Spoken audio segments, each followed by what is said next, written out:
صلى الله عليك يا سيدي ويا مولاي يا رسول الله صلى الله عليك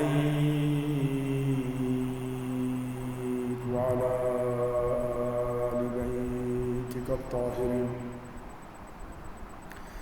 صلى الله عليك يا سيدي ويا مولاي يا أبا عبد الله يا رحمة الله الواسعة ويا باب نجاة الأمة يا عبرة كل مؤمن ومؤمنة يا غريب يا مظلوم كربلاء يا ليتنا كنا معكم سيدي فنفوز والله فوزا عظيما.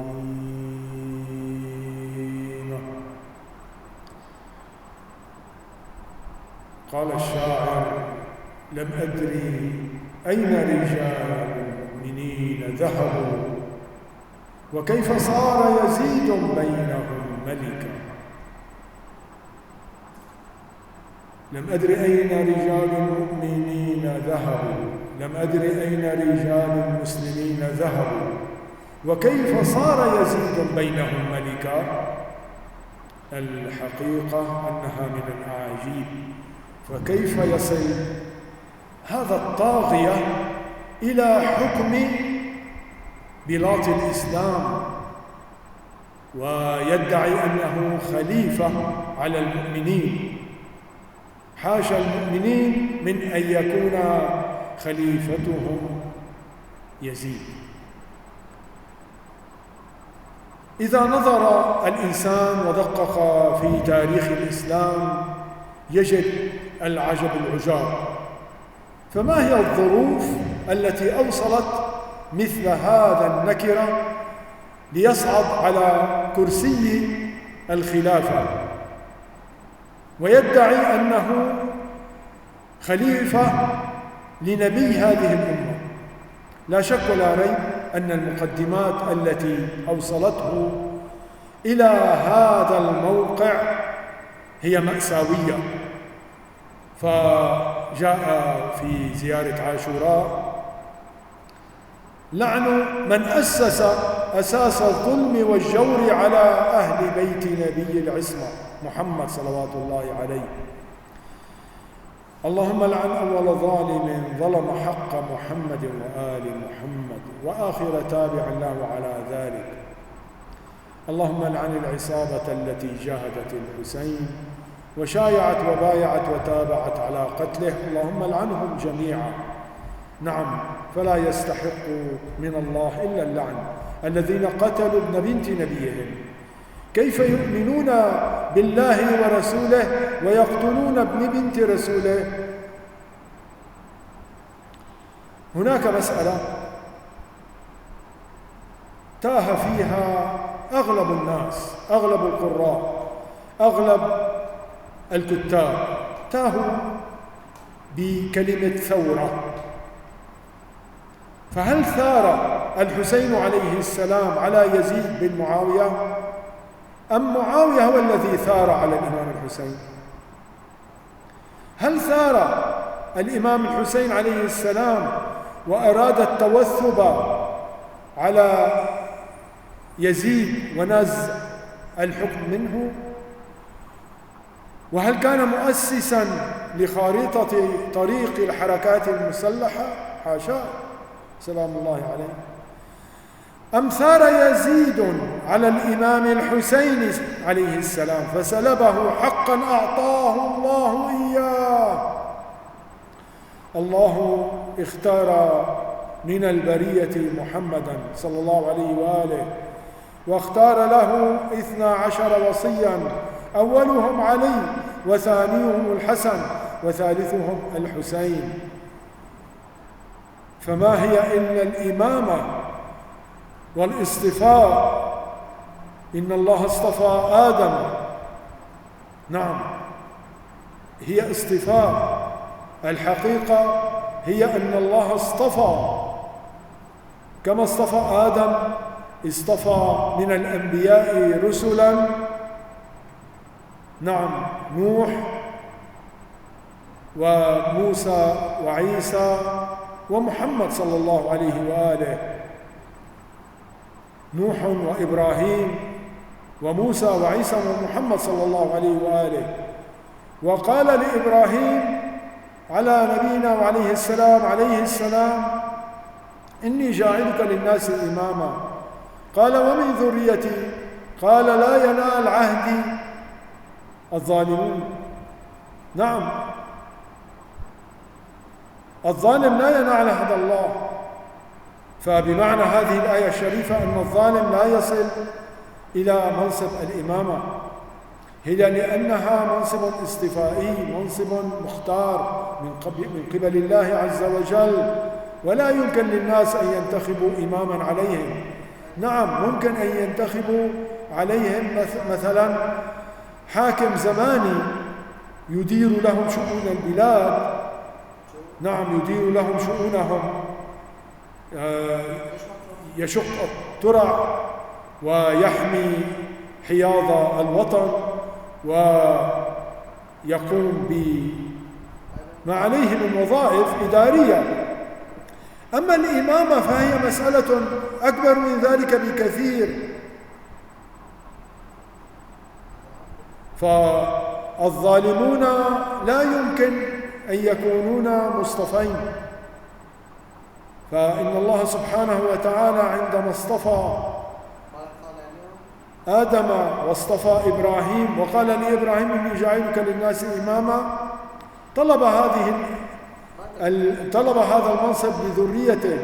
فقال الله سبحانه وتعالى أن من يكون ظالم لا يمكن أن يصل إلى هذا المنصب. وهذا الظلم صغيره وكبيره، إن كان ظلما للآخرين أو كان ظلما لنفسه. لذلك فالإمام الحسين صلوات الله وسلامه عليه هو الإمام المفترض الطاعة.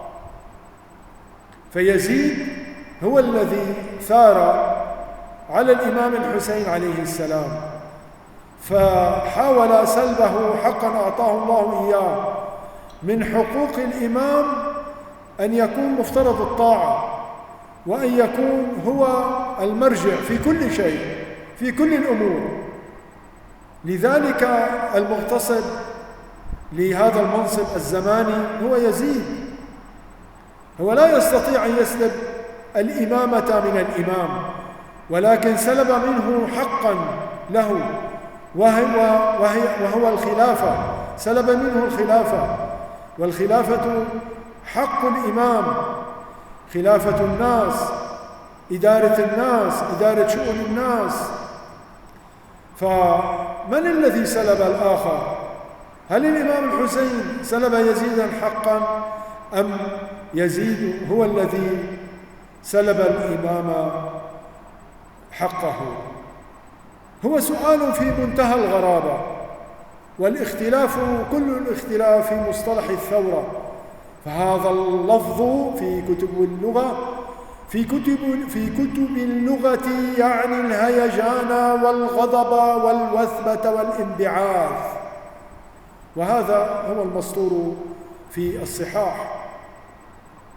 إذن فهو الهيجان والغضب والوثبة والانبعاث. والذي يلفت نظر الباحث أن المعصومين عليهم السلام قد نسبوا الثورة لا إلى الإمام الحسين عليه السلام، بل إلى أعدائه الذين ثاروا عليه. اللفظ الذي جاءنا من الأئمة عليهم السلام أن أعداء الدين، أعداء الحسين عليه السلام، ثاروا عليه. فعن الإمام الصادق عليه السلام في زيارة سيد الشهداء: اللهم إني أشهد أن هذا قبر ابن بنت حبيبك. اللهم إني أشهد أن هذا قبر ابن حبيبك بذل مهجته فيك حتى ثار عليه من خلقك من غرته الدنيا وباع الآخرة بالثمن الأوكس الأدنى. إذن حتى ثار عليه من خلقك من غرته الدنيا. يزيد غرته الدنيا فثار على الإمام الحسين. هكذا هو الوارد عن الصادق عليه السلام في كامل الزيارات. بهذا المعنى يكون أعداء الحسين عليه السلام هم أهل الثورة، فهم من توثب عليه وسلبه حقا أعطاه الله له، وهم من هاجوا وغضبوا فانبعثوا لسلب الخلافة عن أهلها. يزيد بهذا المعنى لعنه الله، يزيد لعنه الله بهذا المعنى هو إمام الثائرين في أيام الحسين عليه السلام. ثار يثور ثورانا، هكذا اللغة، ثار يثور ثورانا. فهم الثائرون بالباطل والشرور على أهل الحق المنكرون لنبوة سيد الأنبياء محمد صلى الله عليه وآله ولوحي السماء على جد الحسين عليه السلام. وأتباع يزيد وجنده هم الثوار الذين استعملهم يزيد، وهم مصادق من قال عنهم الصادق عليه السلام: لولا أن بني أمية وجدوا من يكتب لهم ويجبي لهم الفيء ويقاتل عنهم ويشهد جماعتهم لما سلبونا حقنا. هكذا في الكافي الشريف. نعم، هكذا ورد في الكافي الجزء 5 صفحة 106. إذن لو وجد يزيد أن الناس من حوله قد فلوا ولم يجد جند ولم يجد من يستعملهم، نعم، فلم يكن يستطيع أن يسلب الحسين حقه. لولا أن بني أمية وجدوا من يكتب له، حتى الكاتب، ويجبي لهم الفيء، نعم، من يأتيهم بالأموال، يجبي لهم الأموال ويغتصبها من الناس، العشارين الذين كانوا يضعونهم على الحدود يأخذون من الناس، نعم، عشر أموالهم، والجبات الذين يبثونه في البلاد ويطالبونهم بالضرائب وما إلى ذلك من زكوات وما إلى ذلك، نعم، ويقاتل عنهم. فلولا الجنود الذين قاتلوا مع يزيد لما كان عنده قوة. ومن يشهد جماعتهم، أيضا من يكثر السواد ويشهد جماعتهم. إن كانت هذه الجماعة يمكن أن تنطبق على الصلوات التي كانت تقام ظاهريا، والصلاة منهم براء والصلاة منهم براء. إذن لولا ذلك لم يأتي الناس ويجلسوا في مجالسهم ويكثروا السواد ويحيطون بيزيد وكرسيه ويجلسون مجلسه. لما سلبونا حقنا، الإمام يقول: لما سلبونا حقنا. لما استطاع يزيد وأعوانه سلب الإمام الحسين حقه.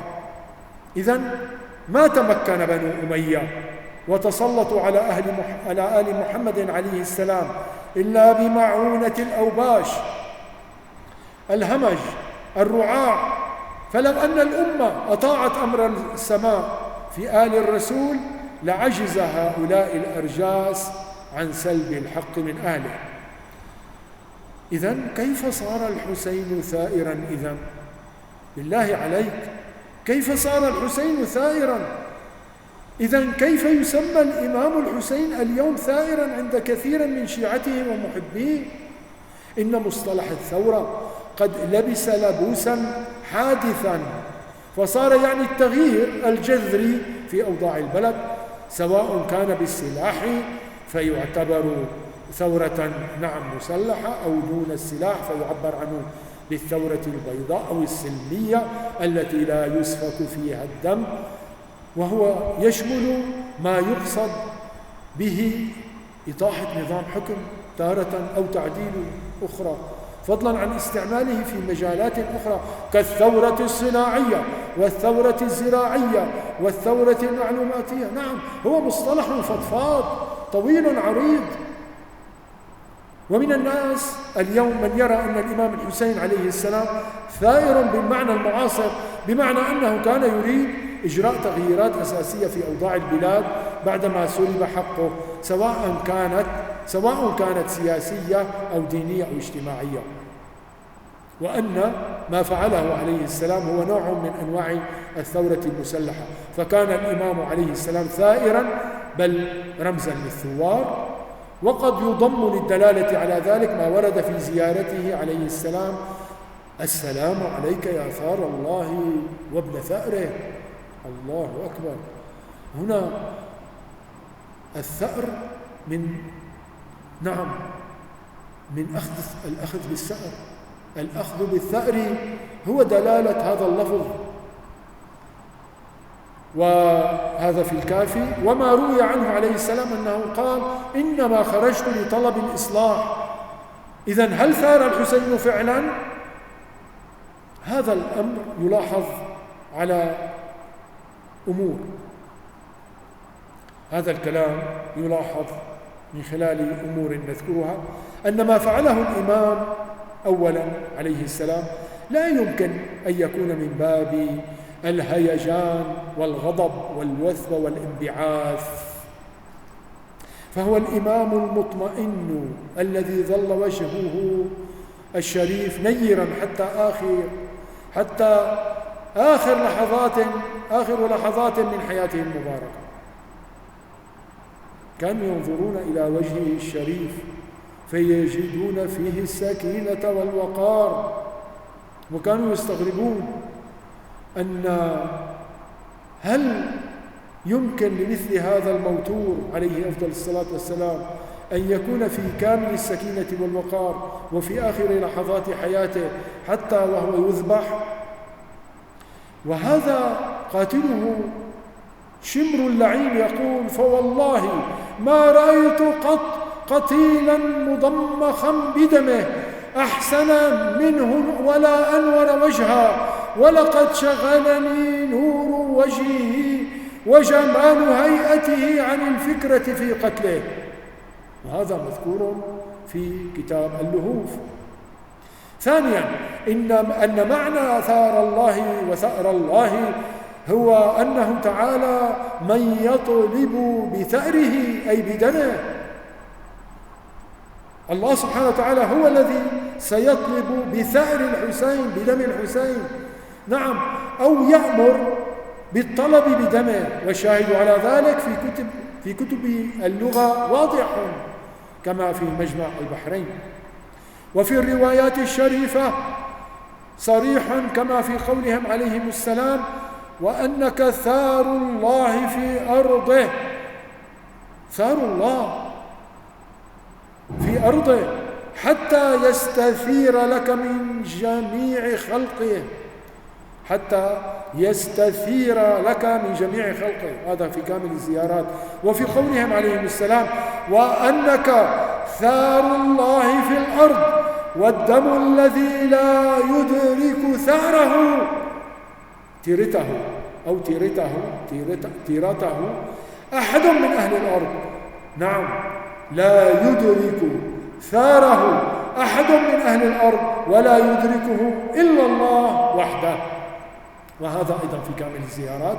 حتى إنما ورد عن الأمة التي قتلت الحسين عليه السلام أن الأمة التي قتلت الإمام الحسين عليه السلام لا توفق لفطر ولا أضحى حتى يثور ثائر الحسين بن علي عليه السلام. يثور من؟ ثائر الحسين الذي يثور من سيأخذ الثأر للحسين عليه السلام، وهو الإمام صاحب الزمان. وهذا في كتاب الفقيه قد فسر فيها الثأر بالآخذ بالثأر، أي قاتلين. هذا هو الثأر. ففي الحديث: والقائم منا إذا قام طلب بثأر الحسين. وهذا مذكور في تفسير العياشي. ثالثا، أن ما فعله الإمام وإن كان فيه طلب الإصلاح كما في الكلمة الشهيرة عنه عليه السلام: وأني لم أخرج أشيرا ولا بطرا ولا مفسدا ولا ظالما، وإنما خرجت لطلب الإصلاح في أمة جدي صلى الله عليه وآله، أريد أن آمر بالمعروف وأنهى عن المنكر. وهذا مسطور في بحار الأنوار. إلا أن طلب الإصلاح لا يعني بالضرورة العمل المسلح، والأمر بالمعروف والنهي عن المنكر له مراتب متدرجة آخرها القوة في مواردها. إذا فتحنا أي رسالة عملية لأي مرجع من مراجعنا أطال الله في عمر الموجودين ورحمه الله الماضين، نجد بابا عقدوه للأمر بالمعروف والنهي عن المنكر. الأمر بالمعروف والنهي عن المنكر له شروط، هذه الشروط مستوحاة من أحاديثهم ومن القرآن الكريم من مصادر التشريع. نعم، هذه الشروط منها أن يحتمل التأثير، هذا شرط من الشروط أن يحتمل التأثير، فلا يأمر بالمعروف أو ينهى عن المنكر من لا يحتمل التأثير. ثم إن هناك درجات في الأمر بالمعروف والنهي عن المنكر، أقلها إظهار الاستنكار، أن ينظر إلى فاعل المنكر بوجه متفهر، هذا درجة من الدرجات، أو بالوعظ والإرشاد. آخر شيء يستخدم في الأمر بالمعروف والنهي عن المنكر هو القوة. وإذا تحقق الغرض من المرتبة الأدنى لا تصل النوبة للأعلى. وقد تحقق ما أراده الحسين عليه السلام بإنكاره على يزيد وامتناعه عن بيعته. إن إنكار الإمام الحسين على يزيد ورفضه لبيعة يزيد قد حققت الغاية، إذ ظهر منه أنه غير راض ومتبرئ من يزيد وغير راض عنه، وهذا ظهر لكل الأمة، وعرفوا أن الإمام الحسين لا يبايع يزيد. نعم، بإنكاره على يزيد وامتناعه عن بيعته، ولو أدى ذلك إلى قتله عليه السلام دون أن يسعى هو لحمل السلاح وقتال يزيد. إذن هو مجرد الاستنكار، الإمام الحسين عليه السلام مجرد استنكار فعل يزيد ورفضه للمبايعة، وإن أدى ذلك إلى قتله هو أمر بالمعروف ونهي عن المنكر. ثم أن الإمام الحسين عندما لبى نداء أهل الكوفة لم يذهب إلى الكوفة لكي يقلب الكوفة لصالحه، بحيث أنه يدعوهم ليتنازلوا عن بيعة يزيد أو يتخلوا عن بيعة يزيد، لأنهم هم الذين قالوا له عليه السلام، قالوا له أقدم علينا فلا بيعة لنا، فلا بيعة في عنقنا ليزيد. إذن لم يكن في عنقهم بيعة حتى يذهب الإمام صلوات الله وسلامه عليه ويقلب الحال من بيعة ليزيد إلى بيعة له. لا، ليس الأمر كذلك، لأنهم قالوا له أقدم علينا يا ابن بنت رسول الله، ولا بيعة لنا، لا بيعة في عنقنا ليزيد. نعم، لبى دعوتهم.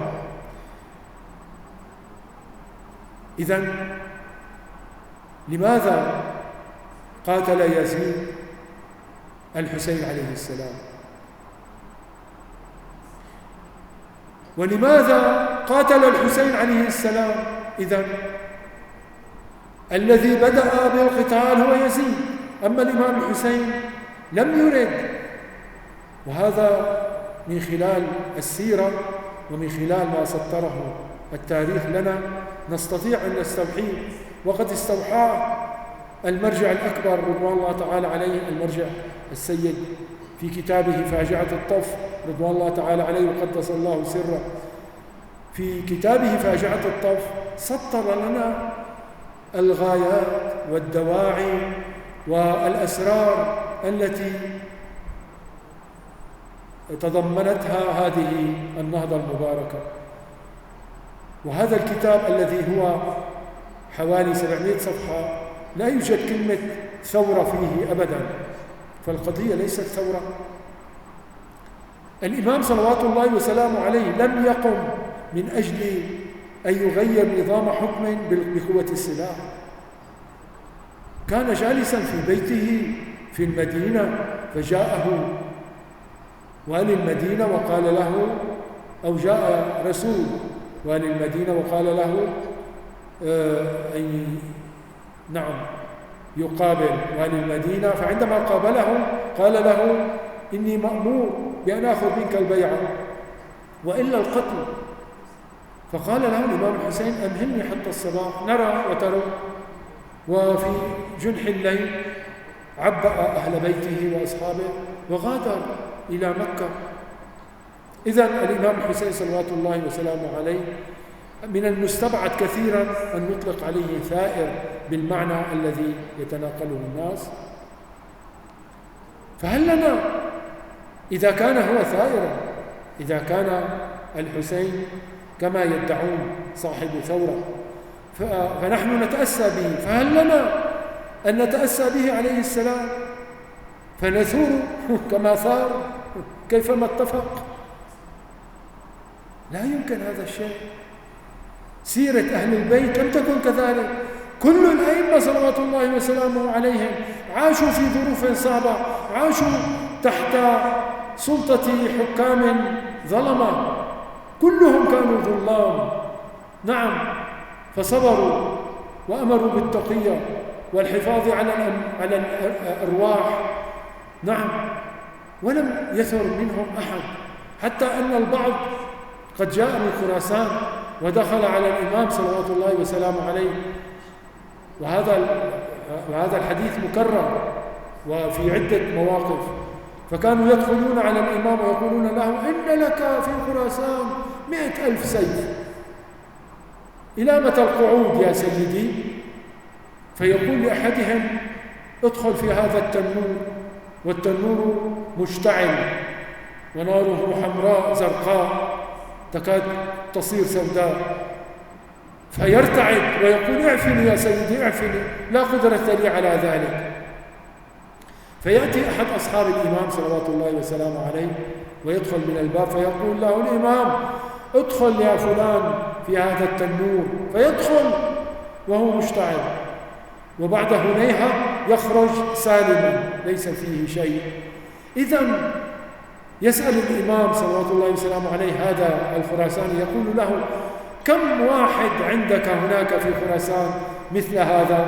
فيقول ولا واحد يا سيدي، لا يوجد أي أحد مثل هذا عندنا. إذن عند الامتحان يكرم الإنسان أن يهان.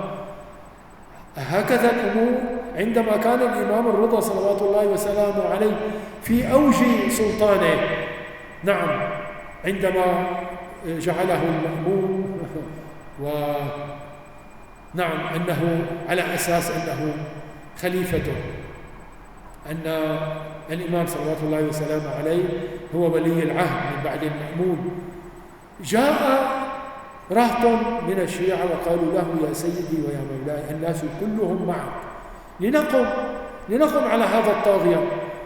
فنهرهم وصرفهم وقال لهم غوغاء، لا نفعل الغوغاء كما هو المفهوم من كلماتهم صلوات الله وسلامه عليهم، بالمعنى انقل وليس بالحرف. إذن لا غوغاء، هذا ثار يثور ثورانا، هذا في عرف أهل البيت منطق أصلا غير موجود ومستهجن، ويستهجن الإنسان ويستغرب كيف وصل هذا التعبير وصار على الألسن يدار. لعل مثل هذه الكلمات صارت مسموعة في أيامنا المعاصرة، بل صار بعض الناس يؤمن أن الحسين عليه السلام رمز العمل الثوري بين الأئمة المعصومين، ونموذج يقتدى به للعمل على إسقاط الظلم والظلمة في زمن الغيبة. لكن عموم الشيعة أدركوا منذ اليوم الأول خطأ هذا التفسير لما جرى في كربلاء. حادثة كربلاء أثبتت أن الناس غير مؤهلين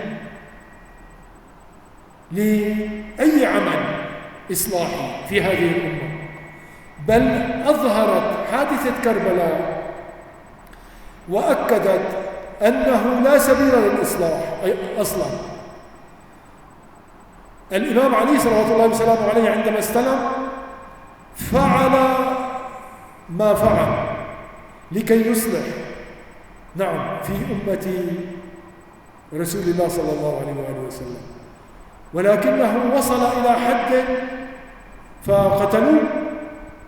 أصلح صلوات الله وسلامه عليه ما استطاع إلى ذلك سبيلا، ولكن عندما وصلت الأمة إلى مرحلة أصلح فيها يزيد هو الملك هو الخليفة كما يدعون، فدع الأيام تفعل ما تريد، فما أنا من الغرائب مستزيد. ألم يقتلوا ابن بنت نبيهم وكان على خلافتهم يزيد؟ من الغرائب أن يصل يزيد إلى سدة الحكم. ما هذه ما هذه الأمة التي أوصلت مثل هذا الطاغية إلى هذا المنصب؟ إذن الشواهد تدل أن العمل الذي قام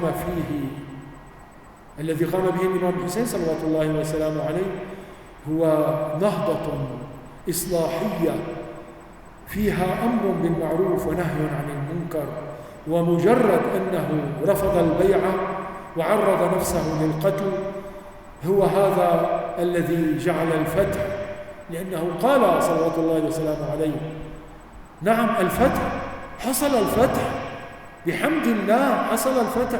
هو الذي قال صلوات الله وسلامه عليه من تبعنا استشهد، ومن لم يتبعنا من لحق بنا استشهد، ومن لم يلحق بنا لم يبلغ الفتح. فلم يخرج للقتال ولم يخرج لتغيير نظام حكم عليه السلام، والشواهد كثيرة. فلقد بذل مهجته لاستنقاذ العباد من الضلالة وإرشادهم إلى باب الهدى والرشاد، هكذا ورد في زيارته الشريفة في كتاب المزار. وليس هناك من تلازم بين استنقاذ العباد وبين القتال لأجل تغيير نظام، بل هما أمران متباينان، ويحصل غرض الإمام عليه السلام برفع الجهل والضلال والشك وبالهداية إلى طريق الحق، ولو كلف ذلك سفك دمه الطاهر. ثم إنه زحف بأسرته. بالله عليك كيف يخرج ثائر بأسرته للقتال ولتغيير نظام ولإسقاط طاغية؟ ليس الأمر كذلك. ولم يزحف عليه السلام بجيش حيث قال ألا وإني زاحف بهذه الأسرة مع قلة العدد وخذلة الناصر، وهذا مسطور في اللهوف، كتاب اللهوف. والخارج لإسقاط نظام حكم يخرج بجيش لا بأسرة يضل بها عن القتل والإبادة. وهل يطلب الإمام وهو البصير الخبير ما لا يدرك؟ الله أكبر، ما لكم كيف تحكمون؟ قلنا أن الأمر بالمعروف والنهي عن المنكر لا بد من احتمال التأثير، وأي ناظر إلى العدد الذي خرج مع الإمام صلوات الله وسلامه عليه لو كانت القضية قضية إسقاط عرش يزيد، نعم لخرج بجيش جرار، ولم يخرج بقلة عدد لا تستطيع مجابهة 30,000 من العتاة الظلمة. أيعقل أن يطلب مقارعة الحاكم الظالم بلا عدة ولا عدد مع علمه بخذلان الناصر؟ ثم إنه كان عالما بمقتله، وشواهد ذلك أكثر من أن تحصى، كقوله لمحمد بن الحنفية عليه السلام: والله يا أخي لو كنت في جحر هامة من هوام الأرض، لو كنت في جحر هامة من هوام الأرض لاستخرجوني منه حتى يقتلونني. وهذا في بحار الأنوار. وكقوله لبني هاشم: أما بعد فإنه من لحق بي منكم استشهد معي، ومن تخلف لم يبلغ الفتح والسلام. وهذا في بصائر الدرجات. نعم، أنه لم يبدأ أعداؤه بقتال حيث كان أسهل، وذلك حينما ذكر زهير بن القين أن قتال جيش الحر أهون ممن يأتي بعده، لكن الحسين عليه السلام أجاب زهيرا بقوله عليه السلام: ما كنت لأبدأهم بالقتال. وهذا في الإرشاد، في كتاب الإرشاد. ثم إنه لم يلجأ إلى المدد الغيبي. لو كان يريد هدفه أن يسقط طلب المدد من الله سبحانه وتعالى، فعنده ولاية تكوينية يقلب رأسها على أسفلها على رأس، يقلب الأرض فوق رأس يزيد. ولكنه لما لقيته أفواج الملائكة وبأيديهم حراب من الجنة وقد أمدهم الله تعالى به، ولما أتته أفواج من مؤمني الجن لنصرته فما استعان بأحد منهم. وليس هذا حال من يطلب الملك والسلطان. ثم وهذه عجيبة، أنه طلب من أصحابه الانصراف في ليلة عاشوراء، أذن لأصحابه بالانصراف حتى قال لهم: ألا وإني قد أذنت لكم فانطلقوا جميعا في حل ليس عليكم مني ذمام، هذا الليل قد غشيكم فاتخذوه جملا. وهذا في كتاب الإرشاد. ثم إنه أراد الانصراف دون البيعة، أراد الانصراف دون طبعا البيعة والقتال، الانصراف عن القتال، وقد تكرر هذا الأمر منه مرارا. ومن ذلك ما قاله عليه السلام لأعدائه: وإن لم تفعلوا وكنتم لمقدمي كارهين انصرفت عنكم إلى المكان الذي جئت منه إليكم، فسكتوا عنه ولم يتكلم أحد منهم بكلمة. وهذا أيضا في كتاب الإرشاد مذكور. وهذه من خطب الإمام صلوات الله وسلامه عليه. راجعوا كتاب خطب الإمام الحسين على طريق الشهادة للدكتور حفظه الله بيضون، تجدون هذه الخطب كلها في هذا الكتاب. ثم إنه سيصبر إن لم يقبلوا قوله، إن لم يقبل قوله سيصبر. فقد صرح الإمام أنه إن لم يقبل قوله فليس ممن يريد القتال، بل إنه سيصبر. وقد قال عليه السلام: فمن قبلني بقبول الحق فالله أولى بالحق، ومن رد علي هذا أصبر حتى يقضي الله بيني وبين القوم بالحق وهو خير الحاكمين. وهذا في تسلية المجالس أيضا مذكور. هذه الشواهد وغيرها في غاية الوضوح، وقد ذكرناها وسواها بشكل مفصل، وهي تؤكد أن الحسين عليه السلام أراد بيان الحق، وهذا هو الإصلاح الذي يبتغيه، ولكن لم يكن مؤسسا لخارطة طريق الحركات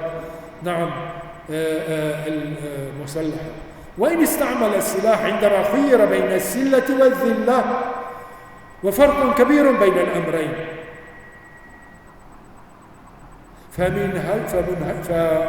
فالمنهج الذي يسير عليه الإمام الحسين عليه السلام هو إحقاق الحق، ولما خير بين القتال أو اضمحلال الحق اختار الأول، ولما خير بين القتال وبين الدنية اختار الأول، فقال لا أعطي الدنية من نفسي أبدا، وهذا أيضا مذكور في اللهوف. وما توانى عن تقديم القربان تلو القربان في سبيل الله تعالى في أعظم فاجعة أبكت الكون بأسره